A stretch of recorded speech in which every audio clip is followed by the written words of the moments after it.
नाजरीन को मेरा सलाम। आज का टॉपिक सिमिलर ट्रायंगल टेक्निक के बारे में है, यानी कोई से भी दो ट्रायंगल ली गई है, बाय नेचर वो सिमिलर है, तो उसमें जो अननोन बेस है या हाइट है उसको फाइंड करने के लिए एक तरीका यूज़ होता है, एक टेक्निक यूज़ होती है जिसे सिमिलर ट्रायंगल टेक्निक कहते हैं। इसमें हमारे पास दो ट्रायंगल होते हैं, तो एक सबसे पहले मैं इंट्रोडक्शन दूंगा कि ट्रायंगल होता क्या है। ट्रायंगल के तीन साइड्स होते हैं, यानी परपेंडिकुलर बेस हाइपोटेन्यूज।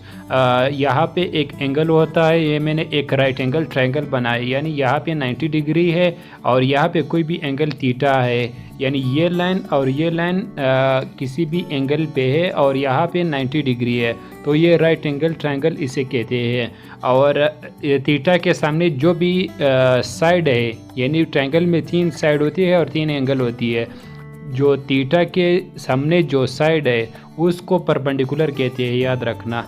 और 90 डिग्री के सामने जो साइड है उसको हाइपोटेन्यूज कहते हैं। और बेस यानी थीटा जैसे शुरू होता है वो साइड, यानी एडजेसेंट टू द एंगल जो साइड है उसको बेस कहते हैं। यानी ये राइट एंगल के तीन एंगल होते हैं और इसके तीन साइड्स होती है। साइड्स परपेंडिकुलर, हाइपोटेन्यूज और बेस से पुकारा जाता है। यानी ये ट्रायंगल मैंने समझा कि ट्रायंगल होता क्या है। अभी सिमिलर ट्रायंगल टेक्निक के बारे में बताऊंगा। सिमिलर ट्रायंगल टेक्निक में ये है कि दो साइड्स हमें गिवन होगी, यानी किसी भी दो ट्रायंगल में। फ़र्ज़ करें एक ट्रायंगल ये है, ये मैं नाम देता हूँ ए, ये मैं नाम देता हूँ बी, सी, ये डी और यहाँ पे ई है। एक ट्रायंगल ये है, ट्रायंगल ए सी बी, और दूसरा ट्रायंगल है ट्रायंगल ए डी ई, यानी ये दो ट्रायंगल है। यहाँ पे भी 90 डिग्री है, यहाँ पे ए से लेकर सी तक, और ये बेस है फॉर स्मॉल ट्रायंगल, और ए से लेकर डी तक ये बेस है फॉर ये लार्ज ट्रायंगल के लिए।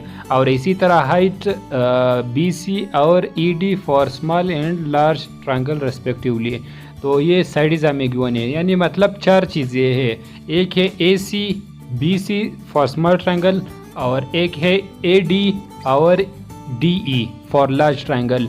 यहाँ पे कोई से भी तीन चीज़ें हमें गिवन होगी, जबकि फोर्थ चीज़ हम लोगों ने कैलकुलेट करनी है। मतलब तीन चीज़ें क्या है यहाँ पे आप समझ ले, तीन चीज़ें से मेरा मुराद क्या है।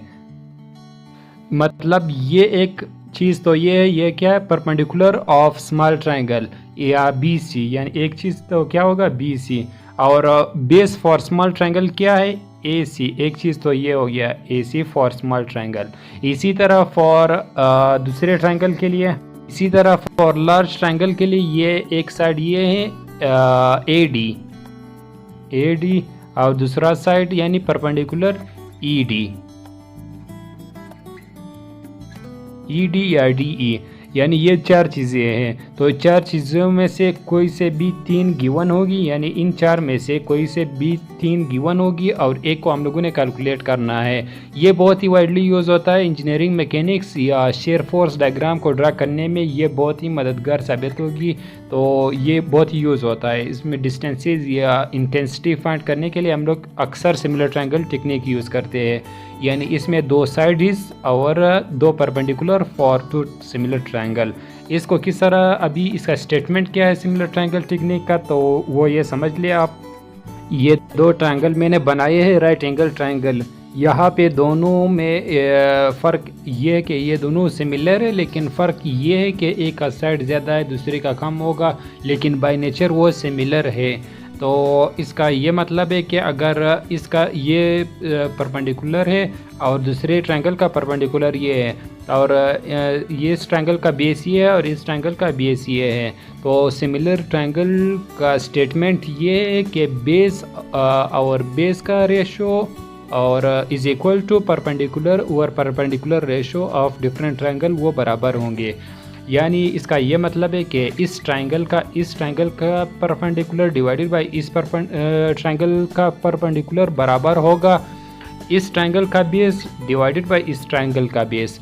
मतलब इन दोनों साइड्स करस्पॉन्डिंग साइड्स या सेम साइड्स के जो रेशो है वो बराबर होंगे। सिमिलर ट्रायंगल होता यही है।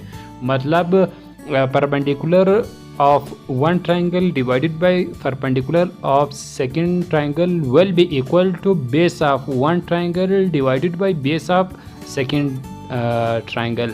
तो इन दोनों के जो रेशो है डिवाइड करने के बाद वो बराबर होंगे, मतलब इसके ratio of same sides of different triangle will be equal, means ये है। तो ये इसका सिमिलर ट्रायंगल टेक्निक का स्टेटमेंट है। तो मतलब perpendicular of this triangle divided by perpendicular of second, मतलब परपेंडिकुलर ऑफ वन ट्रायंगल, मतलब इसको मैं अगर वन ट्रायंगल नाम दूँ और इसको सेकंड ट्रायंगल का नाम दो, तो ये perpendicular of one triangle divided by perpendicular of second triangle is equal to base of one triangle divided by base of second triangle, ये बराबर होंगे। ये सही सिमिलर ट्रायंगल टेक्निक है। इसमें तीन चीज़ें गिवन होगी, एक को हम लोग कैलकुलेट करेंगे।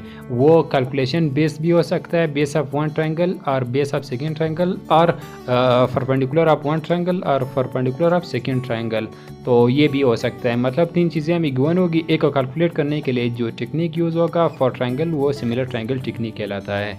तो ये चीज़ें हम लोगों ने बाई स्टेटमेंट समझा कि ये है। अभी कुछ न्यूमेरिकल वैल्यू लेंगे कि दूसरी चौथी चीज़ क्या होगी। तीन वैल्यू हमें गिवन होगी और चौथी चीज़ हम लोग कैलकुलेट करेंगे।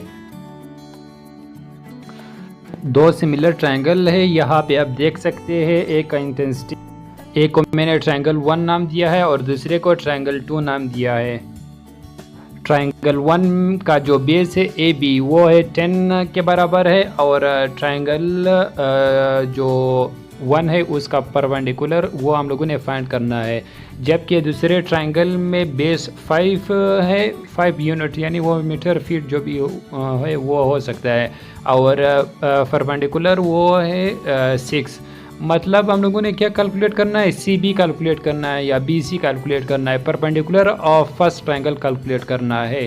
तो इसको अगर मैं कंबाइन इस तरह भी कर सकता हूँ, यानी इस तरह भी हो सकते हैं क्वेश्चन और इस तरह भी हो सकते हैं। एक ही ट्रायंगल में दो ट्रायंगल बनाए हैं। तो यहाँ पे आप देख सकते हैं एक स्मॉल ट्रायंगल है 5 6 का है, 5 बेस है जिस तरह यहाँ पे है, और 6 उसकी परपेंडिकुलर है। जबकि दूसरा ट्रायंगल बेस 10 है और परपेंडिकुलर हम लोगों ने कैलकुलेट करना है, यानी perpendicular of first triangle calculate करेंगे।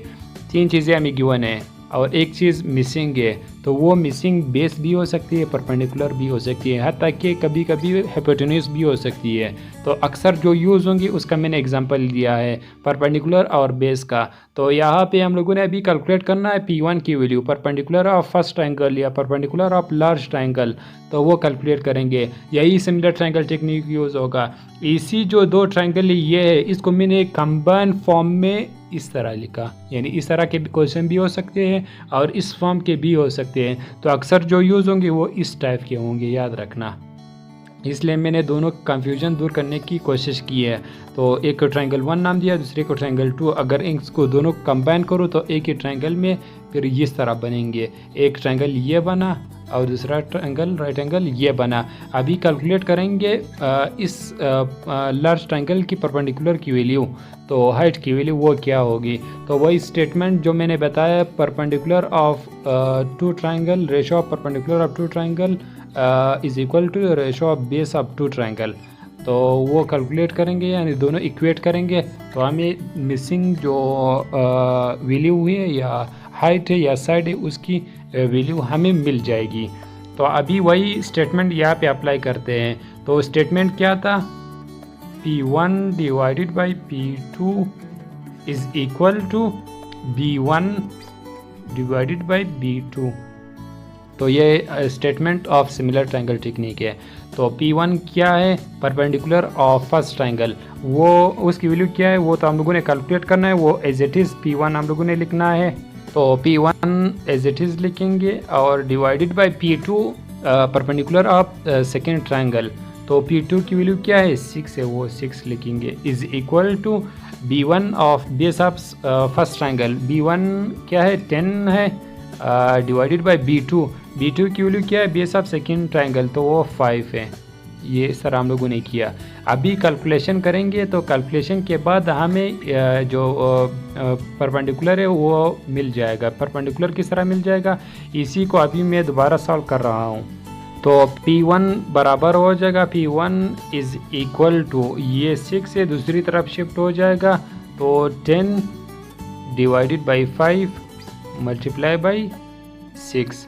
तो ये हम लोगों ने किया मल्टीप्लाई बाई 6, सिर्फ 6 को दूसरी तरफ शिफ्ट किया। अभी P1 क्या होगा, P1 इज़ इक्वल टू, इसको काट दे, 5 2 ज़ा 10, फिर 2 को 6 से मल्टीप्लाई करें तो ये आ जाएगा 12। तो जो मिसिंग साइड है उसका वैल्यू 10 होगा, याद रखना, ये मिसिंग साइड की वैल्यू 12 होगी। ये मिसिंग साइड हम लोगों ने कैलकुलेट की। मिसिंग कौन सी साइड है, परपेंडिकुलर ऑफ फर्स्ट ट्रायंगल, तो वो क्या है 12 आ गया कैलकुलेशन करने के बाद। याद रखिए एक ट्रायंगल 1 था, एक ट्रायंगल 2। ट्रायंगल 1 में परपेंडिकुलर मिसिंग थी, बेस गिवन है, perpendicular and base of second triangle दोनों गिवन है। तो वही स्टेटमेंट हम लोगों ने यूज़ किया। स्टेटमेंट यूज़ करने के बाद हमें दोनों की वैल्यू मिल जाती है। तो दोनों ये स्टेटमेंट को मैंने मैथमेटिकल फॉर्म में लिखा कि ratio of perpendicular of one triangle divided by perpendicular of second triangle is equal to base of one triangle divided by base of second triangle. ये statement of similar triangle technique है, ये हम लोगों ने use की। Corresponding value put की, value put करने के बाद कैलकुलेशन की, कैलकुलेशन करने के बाद हमें परपेंडिकुलर यानी P1 की वैल्यू जो मिसिंग साइड है वो मिल जाती है 12 यूनिट। तो ये थी सिमिलर ट्रायंगल टेक्निक के बारे में। उम्मीद करता हूँ कि समझ में आया होगा। अगर कोई भी क्वेश्चन है तो आप मुझसे कांटेक्ट कर सकते हैं। तो थैंक्स टू ऑल, अल्लाह हाफिज़।